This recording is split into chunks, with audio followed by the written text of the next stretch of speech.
Hello students, welcome to Bajirao IAS Academy. Today we will discuss the most important news articles given in the Hindu newspaper. Before proceeding into the newspaper discussion, first let's discuss the yesterday given question. Consider the following statements about the Montreux Record. So it was established by recommendations of the Conference of the Contracting Parties to United Nations Environment Program. It was designated to stop the production and import of wetland depleting substances and reduce their concentration in the atmosphere. Which of the given statements is correct? So the correct answer for this question is option D, none of the above. Why none of the above? This is the explanation for the question. So the Montreux Record is under the convention, the Ramsar Convention, is a register of wetland sites in the list of wetlands of international importance, right? So where changes or in the ecological character have occurred or occurring are likely to occur as a result of development, technological developments, pollution, and other human interference. So that does mean that the Montreux Record maintains a register consisting of in the register there are wetlands, different wetlands, and those wetlands have recorded uh, changes in the ecological character, and the changes have been occurring or already occurred are likely to occur as a result of these aspects, the pollution, human interference, and the technological developments. So it is maintained as part of the Ramsar list. As we know, the Ramsar convention is about conservation and wise use of wetlands. So Montreux Record is also part of the Ramsar list. So Montreux Record was established by the recommendation of Conference of the Contracting Parties in the year 1990. The contracting parties of Ramsar Convention have established the Montreux Record in the year 1990. Right? These sites may be added or removed from the record only with the approval of the contracting parties. And currently in India, two wetland sites are part of the Montreux Record. One is Keoladio National Park, that is in Rajasthan, and Loktak Lake, Manipur. Earlier, Chilka Lake was also part of the Montreux Record. Now it is removed from the Montreux Record. So therefore, both options are wrong. So Montreux Record and Ramsar Convention is very important because it is related to the environment, conservation, and wise use of wetlands. So remember what is Ramsar Convention and also remember what is Montreux Record. Okay, so the next today's practice question.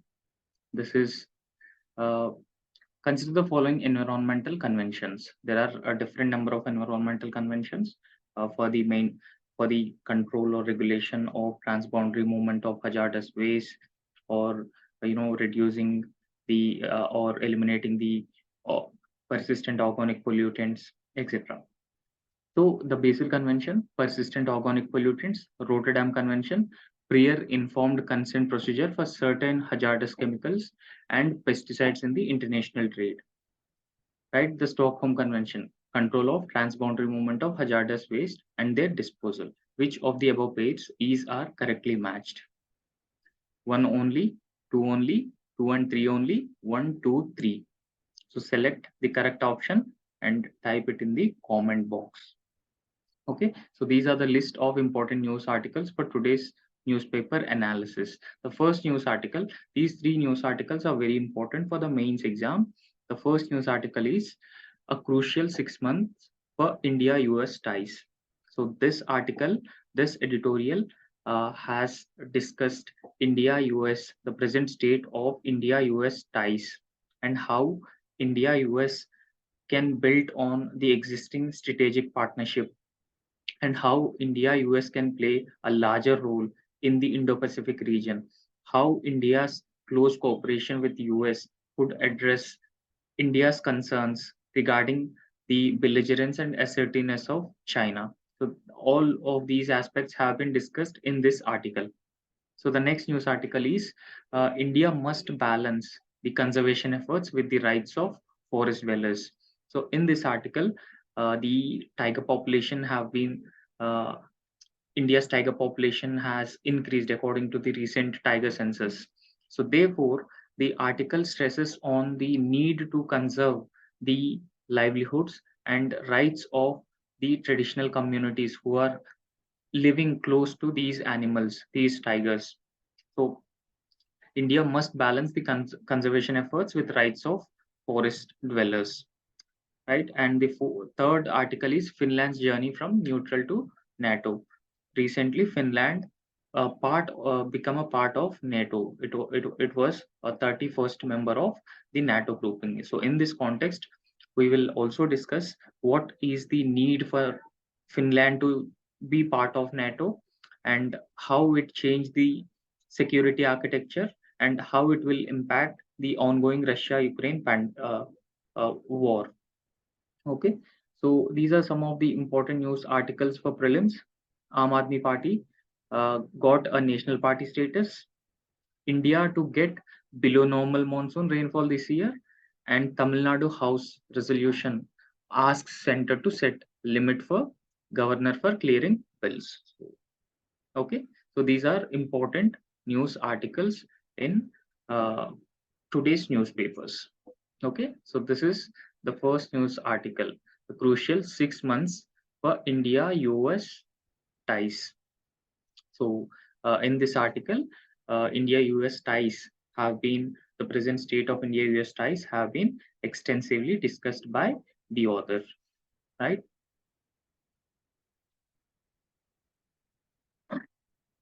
So next 6 months are going to be very crucial for India-US ties.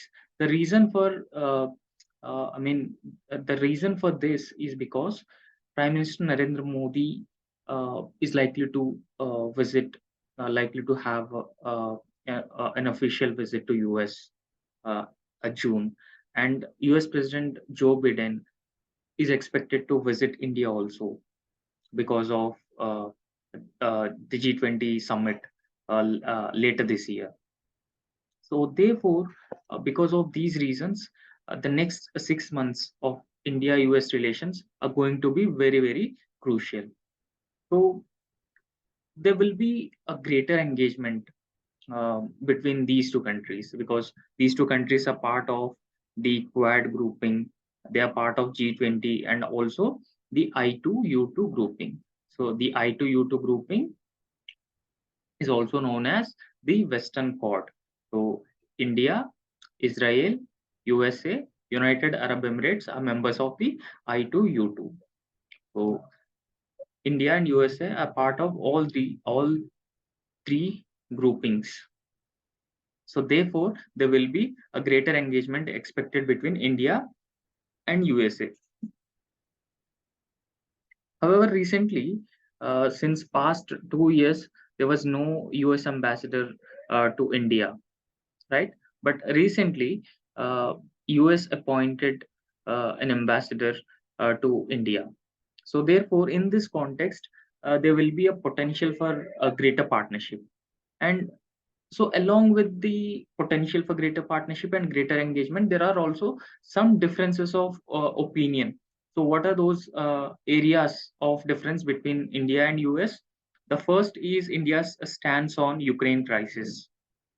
Because, well, India may seek to persuade US to have a stronger position against China. See, the difference of opinion is that US may ask India to change its stance on Ukraine crisis. On the other hand, India may persuade US to take a strong position against China. So this is the first uh, difference between these two countries. And the second difference could be India would seek a greater partnership with Russia, with USA. On the other hand, India would be not ready. India would be reluctant to sever its ties with Russia because India has been enjoying a great um, strategic partnership with Russia. So therefore, India would not be ready to sever its ties with Russia. So therefore, it also wanted to have a greater engagement, a greater cooperation with US. This is also comes under difference because US don't want India's over reliance on Russia, right? And so recently, Russia have come up with a new foreign policy strategy. In this foreign policy strategy, Russia recognized India and China as a key allies in the region. So it recognized the key allies and main allies in the region. And India is also part of the Shanghai Cooperation Organization. In this Shanghai Cooperation Organization, both China and Russia are members. And also, India is part of BRICS, which both China and Russia are part of it. So therefore, there are some differences between or some contentions in the engagement of USA and um, India. So on the other hand, recently the North Atlantic Treaty Organization's uh, US representative to NATO, uh, she says that they wanted to see a greater participation of New Delhi. So therefore, NATO is also making overtures to India because now the attention has been shifting towards the Indo-Pacific region as a geopolitical theater, especially in the backdrop of a rising Chinese belligerence and assertiveness, not just in the South China Sea, but also in the Indian Ocean region and at the Indian land borders. So therefore, it is significant that North Atlantic Treaty Organization have been making overtures for India, and NATO want India to be not a part of NATO, but India to have a greater engagement with NATO. However, there are a strong. We have discussed the differences. The differences are the Russia-Ukraine crisis, the stance of India, and also USA's strong position on China, and also uh, India don't want to sever its ties with Russia, and that may affect the interests with US.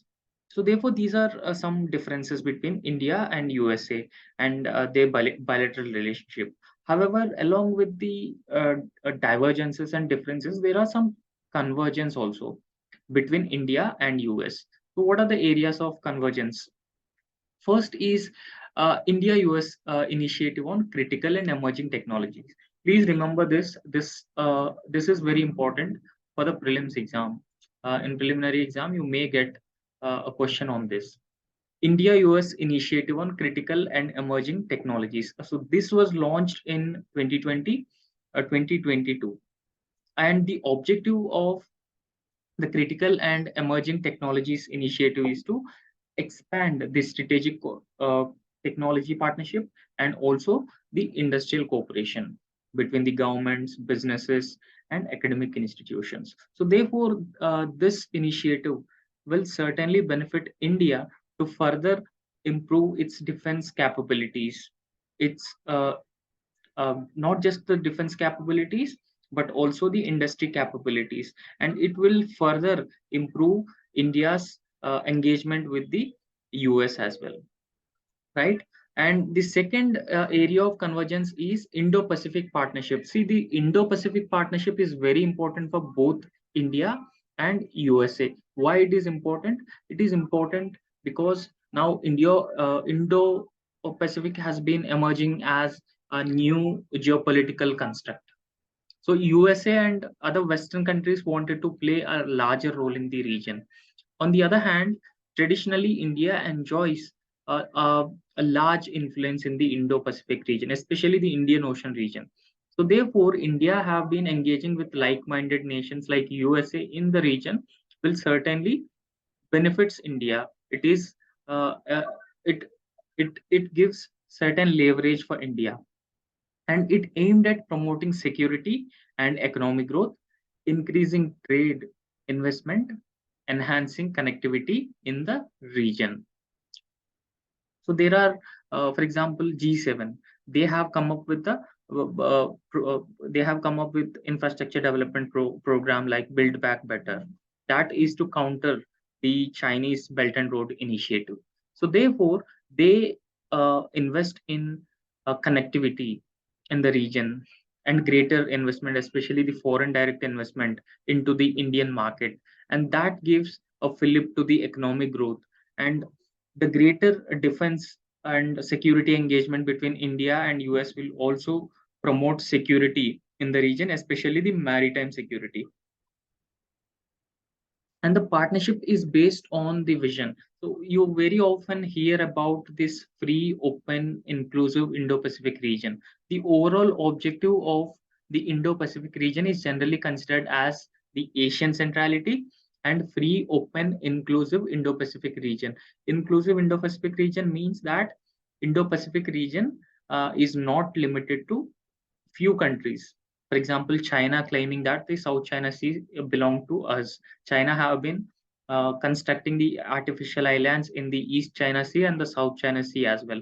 So therefore, both the Indo-Pacific region belong to all the littoral countries, and freedom of overflight, freedom of navigation will also be part of the greater Indo-Pacific inclusiveness. So therefore, all the countries, the Indo-Pacific Partnership is also based on respecting the sovereignty and territorial integrity. So this is particularly in the context of China, because China is very often violating the sovereignty and territorial integrity of the countries which are part of the Indo-Pacific. That includes India and several Asian countries and even Taiwan as well. So the partnership between India and US that involves a range of initiatives. The initiatives includes joint military exercises between India and US, information on security issues. For example, India and USA have signed a logistics exchange and memorandum of understanding, and both these countries have also signed the BECA agreement. So and COMCOSA agreement, communication compatibility agreement. So they have signed a different military agreements that would further strengthen the interoperability between these two countries and also strengthen the defense capabilities of India. So collaboration on economic and infrastructure development projects. It also involves cooperation in the areas of counterterrorism, cybersecurity, and maritime security. Uh, Yesterday, we have discussed that India is also known as the net security provider in the Indo-Pacific region, right? So, therefore, maritime security is very important for India to be a net security provider in the Indian Ocean region. And cybersecurity is also emerging as a new area of cooperation. And terrorism. Traditionally, India always voiced concerns against terrorism. So therefore, the cooperation between these two countries have been ranging from counterterrorism to maritime security. And let's try to understand some key objectives of the Indo-Pacific Partnership. So these objectives include a counter Chinese growing influence in the region.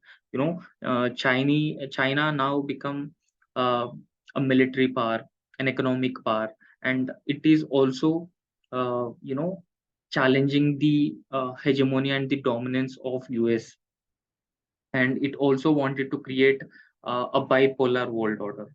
Uh, Rather than the bipolar world order, a multipolar world order is in the interest of the all the countries rather than the bipolar world order. So therefore, it is important. The Indo-Pacific Partnership is very important to counter growing Chinese influence in the region, because both India and USA have shared concerns about China's aggressive actions in the South China Sea. Because see, um, USA have a major non-NATO allies in the Indo-Pacific region. For example, South Korea, Australia, Japan, they are major NATO allies of USA. And also USA enjoying a very close cooperation with Taiwan. Economic dominance of China in the region has also been rapidly increasing, especially due to the Belt and Road Initiative. Due to the Belt and Road Initiative, uh, economic dominance of China is also rapidly increasing. In recent years, there has been a growing interest in diversifying supply chains away from India, right?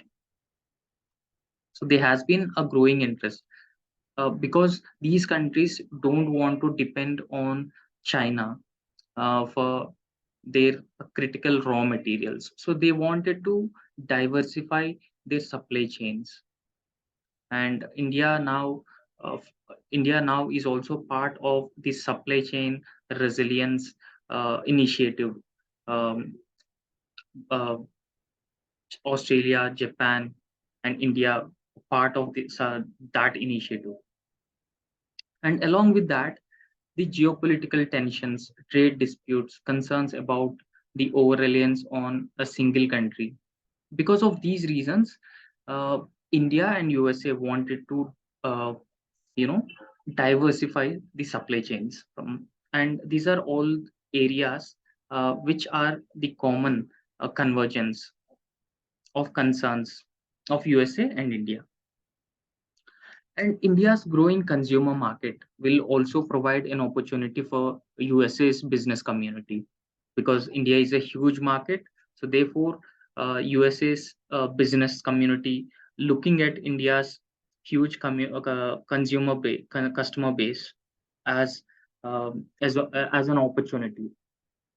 And India has a relatively a low cost labor force and abundance of skilled workforce, right? So generally, labor force, if you compare the wages of workers in USA and India, comparatively, India have a low wage workforce, and most of the workforce is also more or less skilled, especially the IT sector. So therefore, the abundance of skilled workers and low cost labor force uh, in the sectors such as technology, engineering, and manufacturing are the sweet spots of engagement between USA and India. The government has also been formulating new policies and coming up with new measures to further increase the investment, the foreign direct investment from USA, right? So that would further fuel the economic growth. However, there are challenges uh, to realigning US supply chains to India. So what are the challenges to realign US supply chains to India from, especially from China? Now, major companies, the technology based companies, have either located in China or the Southeast Asian countries or East Asian countries. So therefore, there are some challenges in realigning US supply chains to India. So the challenges include the infrastructure, I mean, lack of infrastructure in India compared to uh, China or East Asian economies, and also India has a very high logistic cost when compared to all the East Asian economies, and the regulatory system in India is also a bit complex because of all these reasons. Um, it is bit difficult for US to realign its supply chains to India. And India also has a complex legal and bureaucratic system. The red tapeism, administrative apathy, the slow decision making process, all these uh, make it difficult for US to realign its supply chains to India. So therefore, it would be a bit difficult to achieve the supply chain resilience. On the part of India, India have to take a certain measures to achieve the a desired supply chain resilience. However, to address these challenges, both India and US governments have taken steps to promote a closer economic growth. Both India and US have taken some steps to overcome these challenges, these problems. So one such initiative is India-US Strategic Energy Partnership. So this was launched in 2020, the Strategic Energy Partnership. So this is to enhance cooperation in the areas of energy security, energy access, and combating the climate change.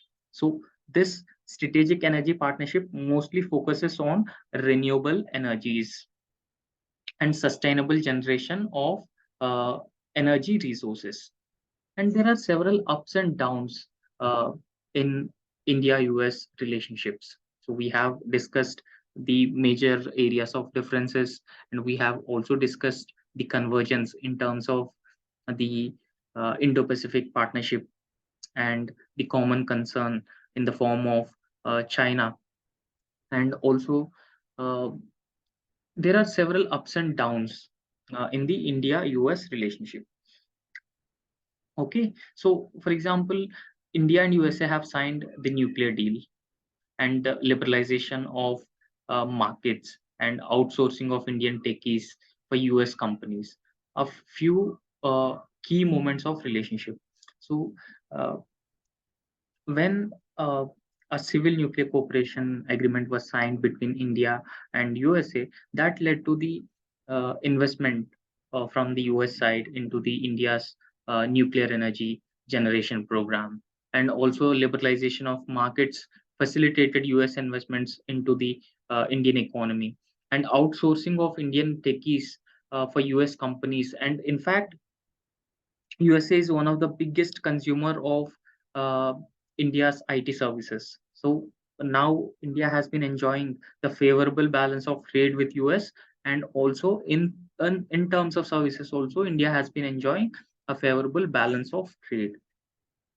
And the other key dimension in India USA relationship is diaspora, very strong diaspora. Indian Americans are one of the among the most successful immigrants in US, and India certainly need their knowledge, their skill, and investment of the diaspora to regain its global position, because they are highly knowledgeable, and they are technical workforce, and they are highly skilled as well. So India need their services to emerge as a global regain its global position. In fact, during Green Revolution in 1960s, USA helped India. Uh, so that has led to the transformation of Indian agriculture and achieving surplus food grain production. So earlier, India was affected with the food crisis. India dependent on import of food grains. But after the Green Revolution, the scenario has been changed. India now emerged as a surplus food producer with the huge stocks of food in our buffer stocks. So the next area is IT. So the we have discussed strong diaspora, green revolution, IT. The IT is USA has also played an important role in making Indian IT an IT superpower. Yes, India has played a key role and a major role in making India a IT superpower. So when it comes to cooperation in the area of climate change, both in USA and India also partners in combating climate change. So a wide range of initiatives are involved or signed between these two countries for promoting renewable energy, right? And space technology also is another area of cooperation between these two countries. The NISAR, right? So NASA and ISRO, synthetic aperture radar. So that's the space technology also. The interests of both these countries have been aligned. However, there has been a significant trust deficit between India and US.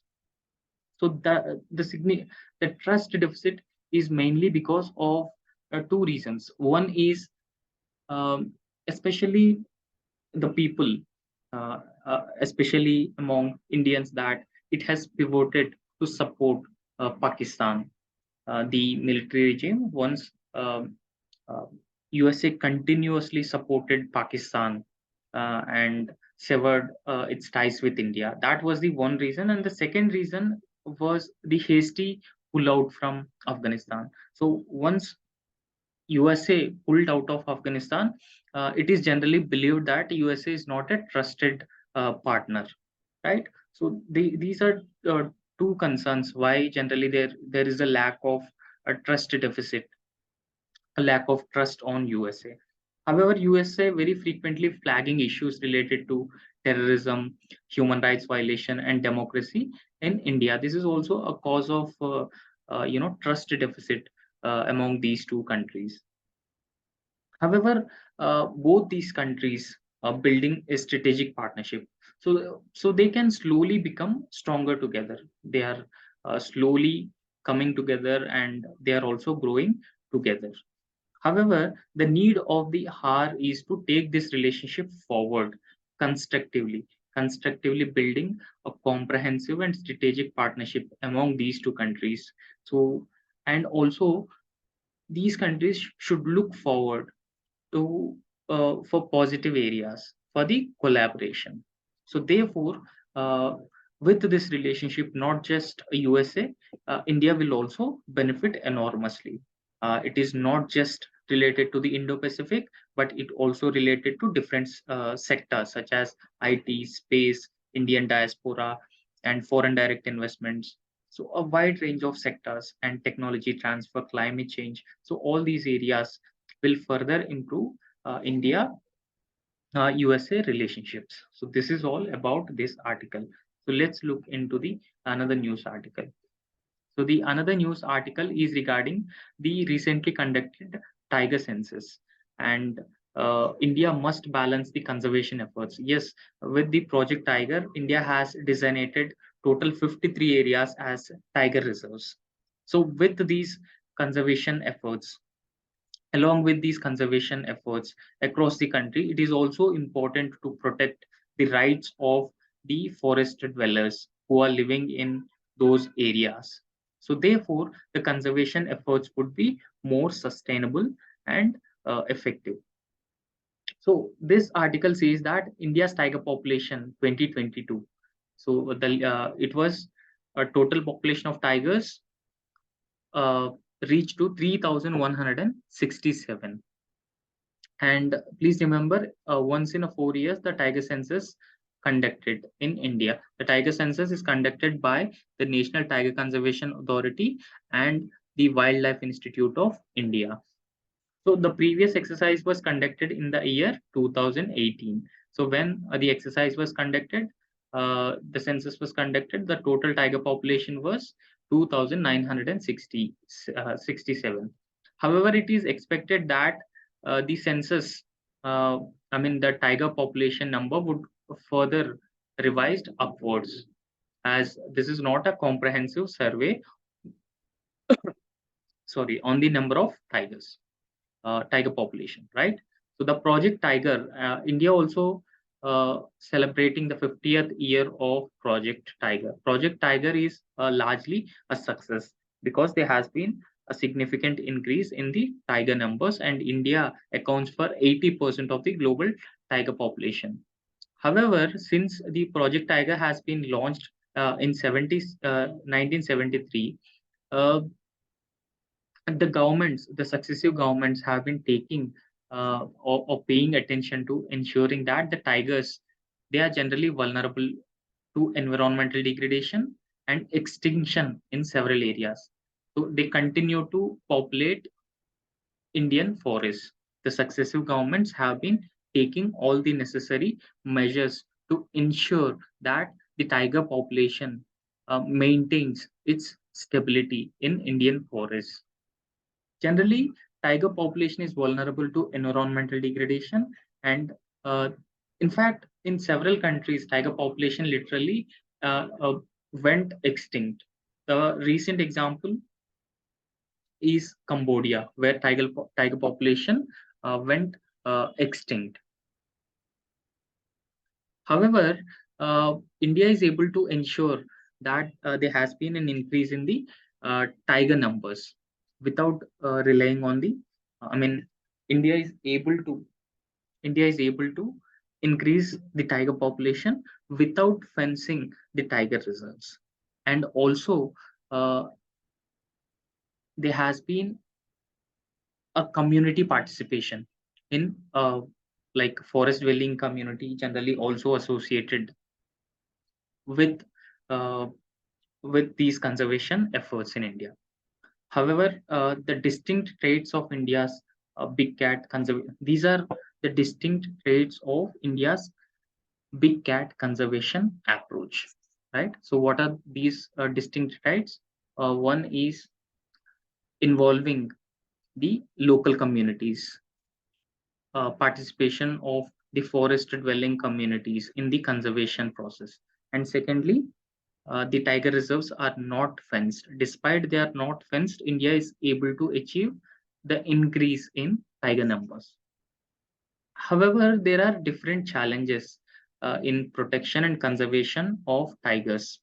They include, according to a report by uh, Status of Tiger, so they say that India's five main tiger zones. India has a five main tiger zones. Uh, so they are largely stable. However, the challenges like deforestation and loss of tiger habitat will continue to have an impact on the tiger population in India. However, there has also been increase in the tiger populations outside their protected areas.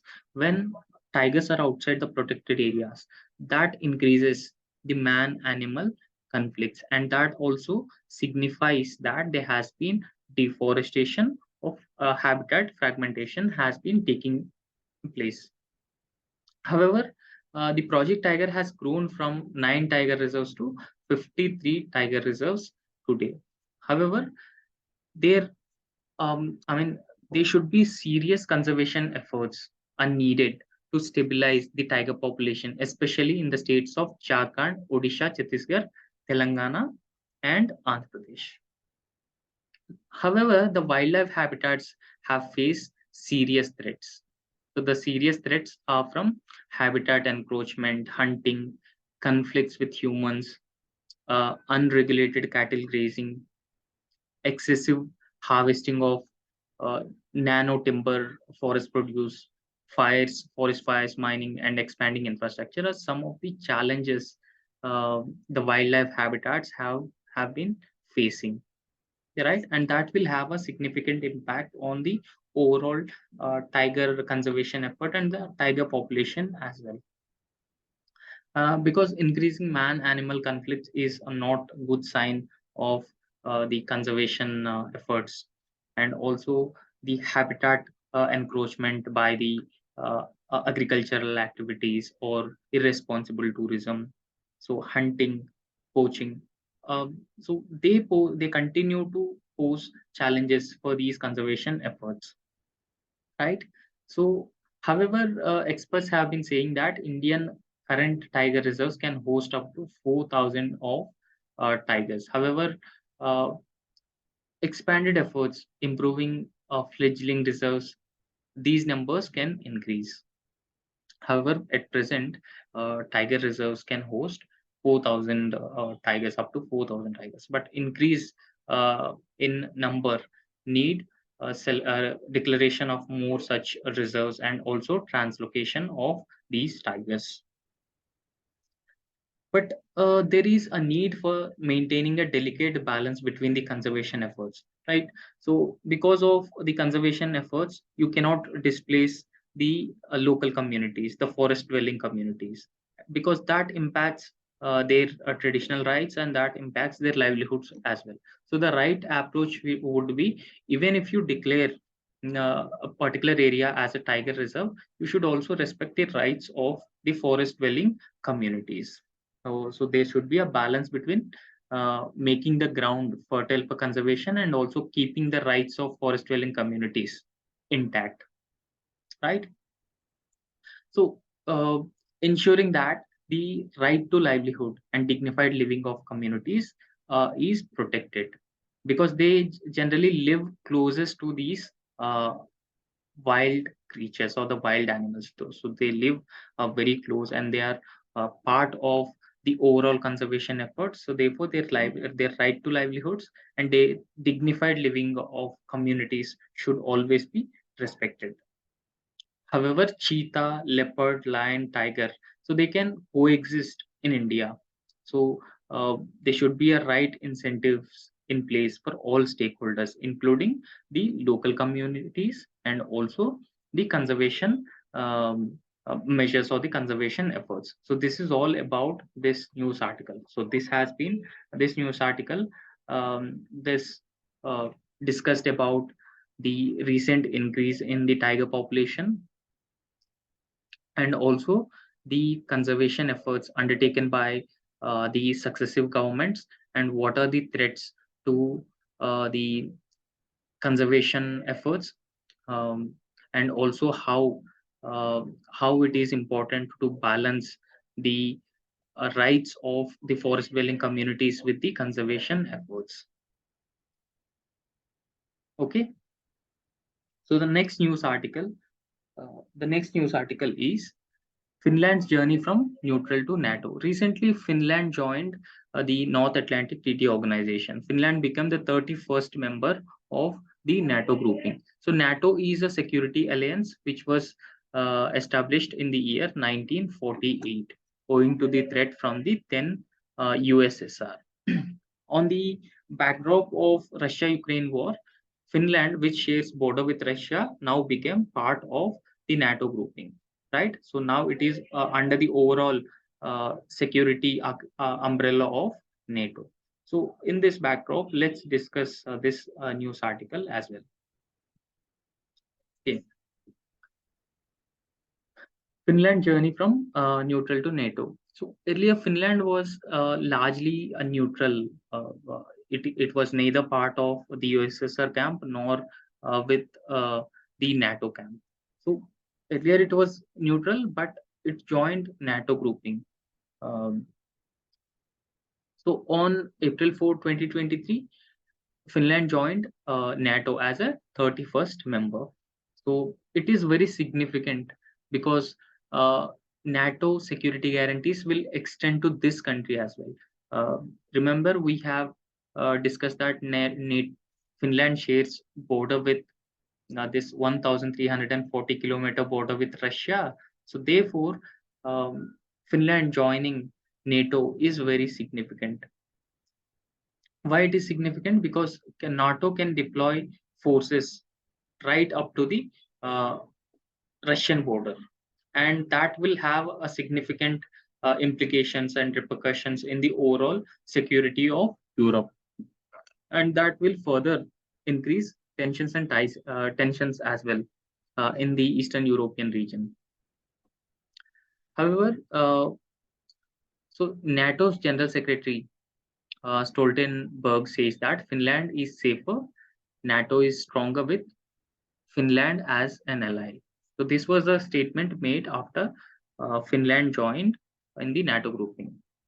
So as predicted earlier, Russian authorities have signaled a possible countermeasures. Yes, because once Finland part of um, NATO grouping, it poses a significant security threats. It will also challenge the sovereignty and territorial integrity of Russia. So therefore, the Russia have signaled a possible countermeasures for um, Finland's Finland becoming part of NATO grouping. In fact, earlier Russia strongly opposed the attempts by Finland to join or become part of the NATO grouping, because Finland joining NATO is an alleged assault on its security and national interests. So this was what Russia's view on Finland membership in NATO. However, it is said that Finland's decision to join NATO is largely triggered by Russia-Ukraine conflict. So they wanted to uh, secure their borders. They wanted to secure their independence. So it has largely driven Finland to be part of the NATO grouping. So the countries Norway, Latvia, Estonia, Poland, these countries are also part of NATO. So these countries are the Balkan states, Baltic states, Estonia, Latvia, Lithuania. They are Baltic states. So these countries were part of the NATO grouping in the year 2004.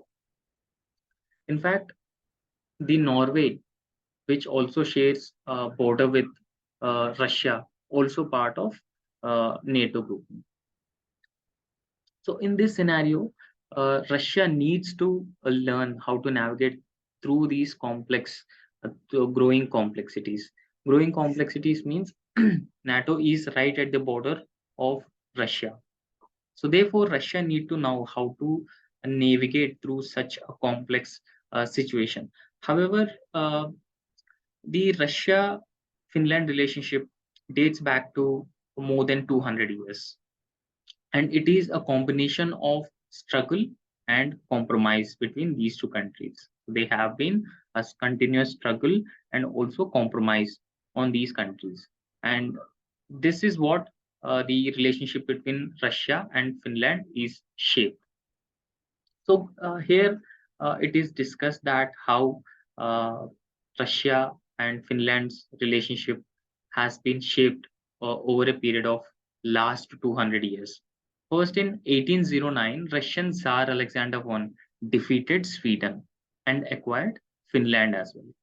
So he acquired Finland, and so after the acquisition of Finland in 1917, the Tsarist regime, the Tsarist regime in uh, Russia was collapsed because of this Bolshevik revolution. And uh, earlier, Finland was under the control of Russia. So after this Bolshevik revolution, Finland became an independent. Especially after the collapse of Tsarist regime, Finland became independent in the year 1970. So between two world wars, so World War One and World War Two, Finland felt that it is less threatened by Germany than Russia. So there was a more threat to Finland from Russia rather than from Germany, right? However, Stalin proposed a revision of Finland and Russian border. So Stalin is a leader of Russia. Stalin was a leader of Russia, so he proposed a revision of the border between these two countries. However, a month later of this proposal, Soviet Union attacked Finland, so employing a fraudulent pretext and justification. So, and the Winter War 1939 and 1940 lasted for 3.5 months, and Finland lost this war. Uh, and some of the important territories also lost by Finland, but retained its independence even after this Winter War. So the wars between erstwhile Soviet Socialist republics and Finland resumed in 1941. So there was a resumption of war in 1941 also, and Finland had been defeated in this war, and but but able to avert the enemy occupation. Even though the Finland was defeated, uh, the territory was not occupied by USSR. This is mainly, in fact, the Finland saved itself from the spread of communism or communist ideology, mainly because of the skillful diplomacy and pragmatism of Juho Kusti Paasikivi. So he was the leader, the president of Finland in 1946 to 1956. Because of his skillful diplomacy, the spread of the communist ideology was largely controlled in Finland. So, however, both these countries in 1948, an agreement of friendship, cooperation, and mutual assistance signed. So, both these countries have signed this agreement, outlining Finland's desire to stay outside the conflicts of interest between the great powers. So, the West led NATO and the USSR.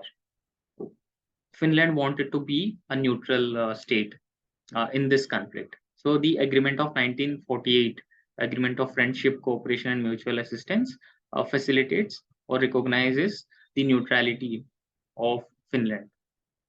So this came to be known as Finland's neutrality. However, what would change? What would exactly change? So many see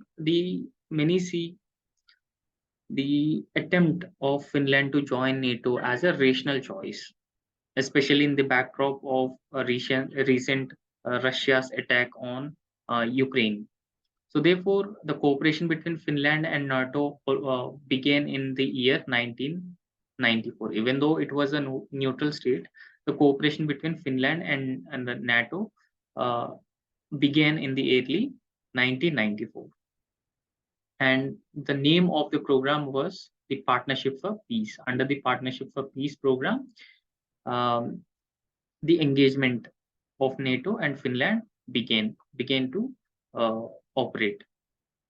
Finland had also have a status of enhanced opportunity partner, and Finland, in fact, contributed uh, significantly for NATO-led operations in Balkans, Afghanistan, Iraq. So Finland also contributed to NATO-led operations in different parts of the world, and also Finland is being recognized as enhanced opportunity partner. So it is not like, Finland maintaining neutrality from several years and all of a sudden joined the NATO grouping.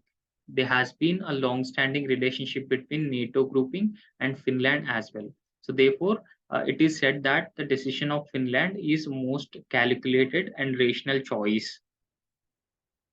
The main rationale behind Finland's decision is because it could receive additional security guarantees from NATO, especially in the context of Russia's invasion of Ukraine. It could receive additional security guarantees from NATO. So that has been specified in Article 3 of NATO's founding treaty. Okay. So, however, this can be viewed from the conventional deterrence point of view. So, what is a conventional deterrence point of view? What is a conventional deterrence? This was defined by Professor John Mearsheimer. If you are a political science and international relations optional student, you know who is John Mearsheimer. So he says that an attempt to persuade the adversary or the enemy that not to initiate uh, any war, because if you initiate a war, then the risks will be far higher, or the risks and cost will outweigh the anticipated benefits. You will not gain any benefits, but you will face a lot of costs and risks if you initiate a war. And that is what the conventional deterrence is, and that was defined by Mearsheimer. So, what will be the way forward? What will be a cautious way forward? However, NATO and Russia should search for ways to have a constant cycle of implementing, both Russia and the USA or NATO grouping should search ways to reduce tensions in the region, especially the Eastern European region. So they have, what is a security dilemma? Security dilemma is two adversaries constantly improving their security capabilities, security strengths, one after another, is called as the security dilemma. So in the last decade, both Russia and West have enhanced their security because of this security dilemma, and that creates a precarious environment altogether in the region. So, given the rising tensions, Russia and NATO should exercise a cautious behavior in the region, so that it benefits not just the region but also the world. Because once Russia started attacking Ukraine, that led to the energy crisis, food insecurity in the world, and the global financial stability and tightening monetary policy by the central banks. So all these factors will have a negative repercussions for the global growth. So therefore, uh, these countries should try to avoid uh, building up forces or trying to generate tensions in the region. Okay. So it would be safe to assume that neither Finland nor Russia would wish to see an escalation in their relations. Even though Finland is a member of Russia, so they don't want these two countries don't want further escalation of tensions. So in fact, recently the center-right government came to power in Finland. So it should not exaggerate the potential threats from Russia. If it exaggerate the potential threats from Russia, that would impact the dialogue and the negotiation in case if these two countries have any common concerns. So they should engage bilateral dialogue and trying to understand each other's security concerns. The Finland should understand the security concerns of Russia, and Russia should also understand the security concerns of Finland, so that the tensions could not flare up.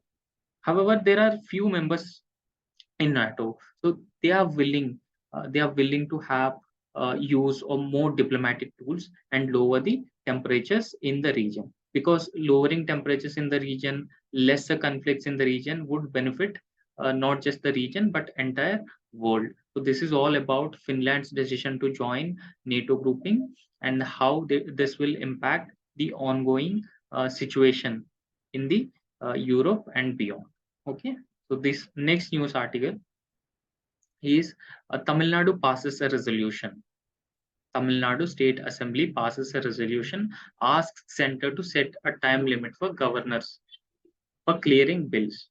See, uh, any bill to become an act, first it should be passed by the Legislative Assembly and Legislative Council. In case the House it has two houses, Legislative Council and Legislative Assembly. Only then it reach to the governor, and governor will have a set of options before him, and accordingly he can exercise his decision. But only the governor giving only after the governor gives his assent to the bill, it becomes an act. Recently what happens, governor withheld several bills with him passed by the Tamil Nadu state legislative assembly. So therefore, uh, when governor withheld his assent to the bills, they never become acts. So therefore it created a kind of uh, distrust, a kind of disaffection among the political class in Tamil Nadu. So therefore they have passed a resolution, and the resolution is addressed to the uh, union government and the president, that there should be a time limit on the part of the governor to take a decision on these bills, so that these bills become an act of parliament. Sorry, these bills becomes an act in the respective states. Okay, so this is the scenario. Tamil Nadu House resolution asks center to set a time limit for governor for clearing bills, right? So Tamil Nadu State Legislative Assembly passed a resolution. So resolution can be passed by legislative assemblies. However, they are not binding on the central government. So the resolution urging the union government and the president immediately issue an appropriate instructions to Governor R.N. Ravi to give assent to the bills passed by the Legislative Assembly within a specific period of time. Since there's no specific period of time, the governor withheld his assent to the bill for indefinite period of time, and they never becomes acts. So the resolution against governor for the second, this was for the second time. So, and in fact, they have accused that the governor has been functioning with the political motives in the state, right? He's not working in the democratic spirit. He's in fact working as an agent of the center, not as the constitutional head of the state government. So therefore this has been impacting the overall democratic process and the division of powers between the center and the states, and this also impacting the federal structure. So they have quoted Justice Rajmannar Committee report. So Justice Rajmannar Committee was appointed by the Tamil Nadu government. So this committee has recommended that uh, the position of the governor should be abolished, and it should the position of governor should be a detached figure, because in a federal frame of governance, governor uh, would not relevant, or governor would further create uh, you know barriers in the federal structure. So therefore, the Rajmannar committee recommended that governor should be a detached figure, and it is they should be the position of the governor should be the post of the governor should be abolished, right? So in this context, let's discuss what is the position of the governor, the constitutional position of the governor, and what are the options lies with the governor if a bill is passed and sent to the governor for his assent. See, governor is appointed by the president. That means union government. So union government appoints the governor in every state. So Article 154(1) of the Constitution vests the governor the executive power of the state. So the executive power of the state is vested with the governor, and it is provided in Article 154(1). The governor is only constitutional head in the state, right?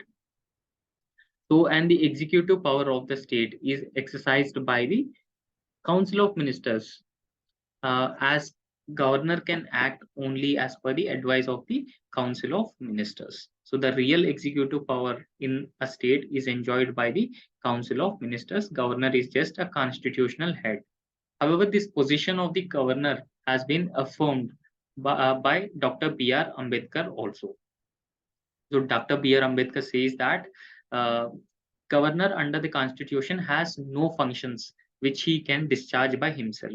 So by himself, he cannot discharge any other functions except on the advice of the Council of Ministers. So this was the position of the Dr. B.R. Ambedkar. However, in Shamsher Singh versus State of Punjab case in 1974, Supreme Court clearly affirmed the position of the governor. The position of the governor is constitutionally valid, right? That was the opinion of the Supreme Court in Shamsher Singh versus State of Punjab. However, the Sarkaria Commission have also made a certain recommendations regarding the position of the governor. So the Sarkaria Commission recommended that as long as the Council of Ministers enjoys the confidence in the House, uh, its advice in these matters uh, are binding on the governor unless they are unconstitutional in nature. If they are the advice tendered by the Council of Ministers to the governor unconstitutional in nature, then the governor is not binding with the decision of the Council of Ministers. So this was the opinion of the Sarkaria Commission. However, in 2016, the five-judge constitution bench in Nabam Rabia case, the reaffirmed above position of the governors and powers in our constitutional setup, right? However, what are the options before the governor once the bill is presented to the governor? So Article 200 of the Constitution provides for four alternative courses of action. So the governor will have a four alternative courses of action once the bill is passed by the both houses in the state legislature and presented to the uh, governor. However, in the case of Tamil Nadu does not have the legislative council, only the legislative assembly. Being passed by the legislature is presented to him for his assent. He can give his assent straight away. So first option is he can give his assent straight away, and the second option is he can withhold his assent. Right? He can withhold his assent, and the third option is reserve it for the consideration of the president. For example, if the bill uh, endangers the position of a high court, then the bill could be reserved by the governor for the consideration of the president. And also he can return the bill for the reconsideration of the house. While returning the bill for the reconsideration, the president can also suggest few amendments in the bill. However, whether taking into consideration those amendments or not, it is completely up to the state legislature. However, if the bill is again passed and sent to the governor, he is obligated to give the assent to the bill. So he is constitutionally bound to give assent to the bill that was passed again by the House. So this is all about the options before the governor once a bill is passed and sent to the governor for his assent. So please remember Article 200, the options available before governor, and also recommendations of different uh, your commissions and Supreme Court judgments in this regard. Okay, now let's discuss the next news article. The next news article is the Aam Aadmi Party have been given the national party status. So in this context, let's discuss what constitutes a national party status and how parties are generally get recognized as national parties. So Election Commission have recognized Aam Aadmi Party as a national party, and Trinamool Congress, National Conference Party, and Communist Party of India have lost this national party status. So this is also very important for the prelims examination point of view, right? So let's discuss this news article. So Aam Aadmi Party have been given the national party recognition by the Election Commission of India, right? However, the Communist Party of India, Nationalist Congress Party, and Trinamool Congress have lost the status as national parties.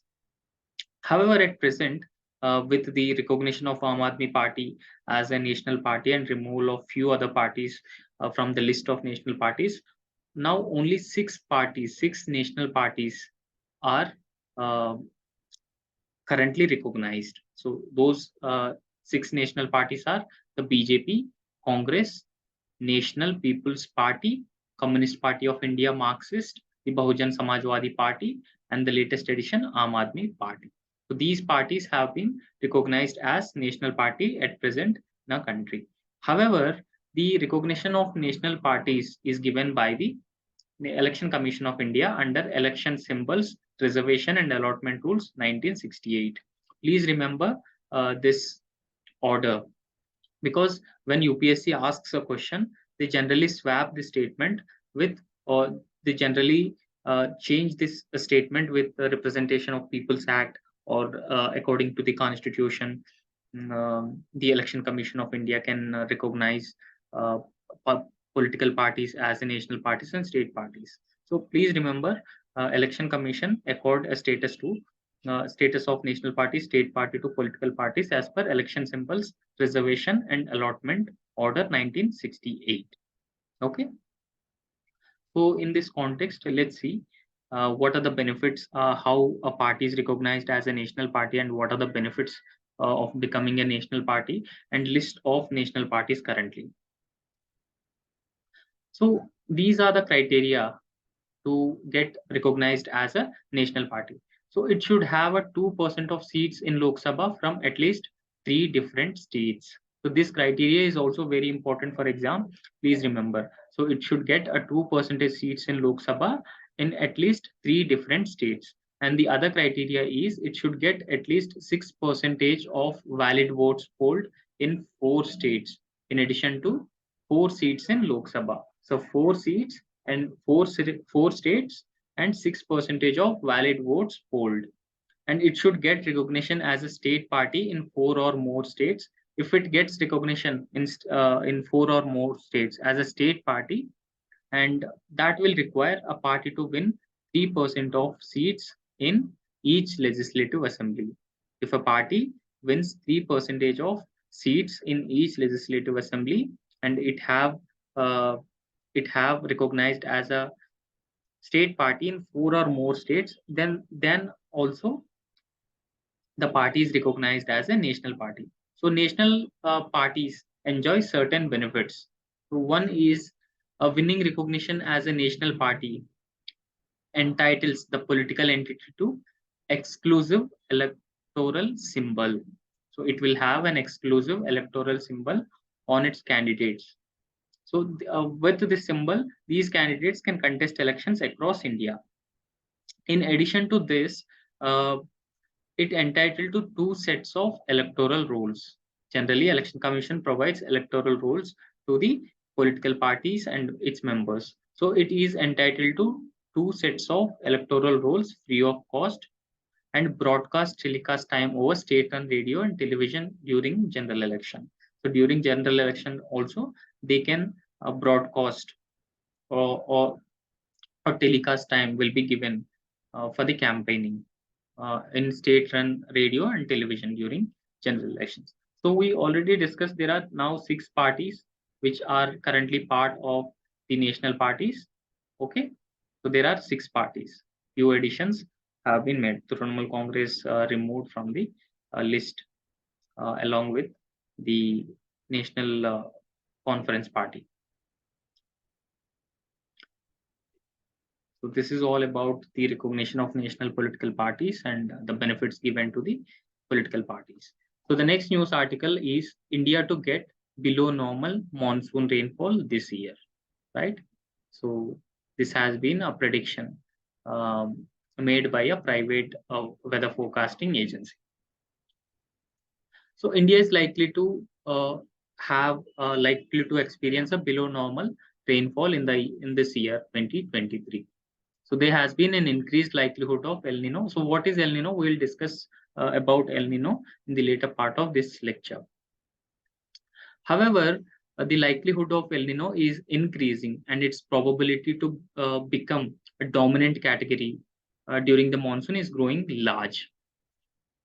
See, whenever a particular year is an El Nino year, and that will result in either drought or less or below average rainfall in India, because that will further squeeze or impact the monsoon winds which blow from the Indian Ocean region. Right? We'll discuss the phenomenon of El Nino later. However, India defines normal rainfall as just 88 centimeters of the 4-month season beginning from June. So if uh, any season records 88 centimeters or less than 88 centimeters, it is generally categorized as below normal rainfall or normal rainfall. Okay. In fact, half of India's farmland, which have no irrigation facilities, depends on the southwestern monsoon season. So there has been very less land which has irrigation facilities, and most of the land depends on the southwest monsoon to grow crops like rice, corn, sugarcane, cotton, and soybean. So please remember, all these crops are kharif crops. When you in examination, you may get the question that which of the following crops are kharif crops. So therefore, remember rice, corn, sugar cane, and cotton and soybean are kharif crops. So, however, states such as Punjab, Haryana, Rajasthan, Uttar Pradesh, they are generally known as the agriculture bowl of North India.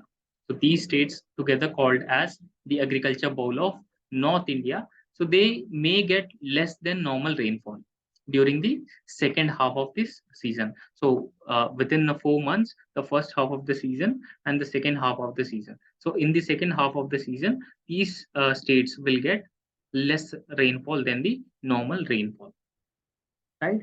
However, unseasonal rain and hailstorm have damaged the already ripened winter planted crops. What are the winter planted crops? Wheat is a winter planted crop, and wheat is also a rabi crop. So, therefore, unseasonal rain and hailstorms have um, damaged the already ripened and winter planted crops like wheat in the fertile northern and central western plains, exposing thousands of farmers to losses. So when the crops are damaged, the farmers will face huge losses. The debt burden will also increase among the farmers, and this also increases the food price inflation. When crops are damaged, when there is not enough agricultural productivity, then that will also increase the food inflation in the economy. Okay. So increasing food inflation indicates that farmers, I mean, general public, facing difficulties in having access to food.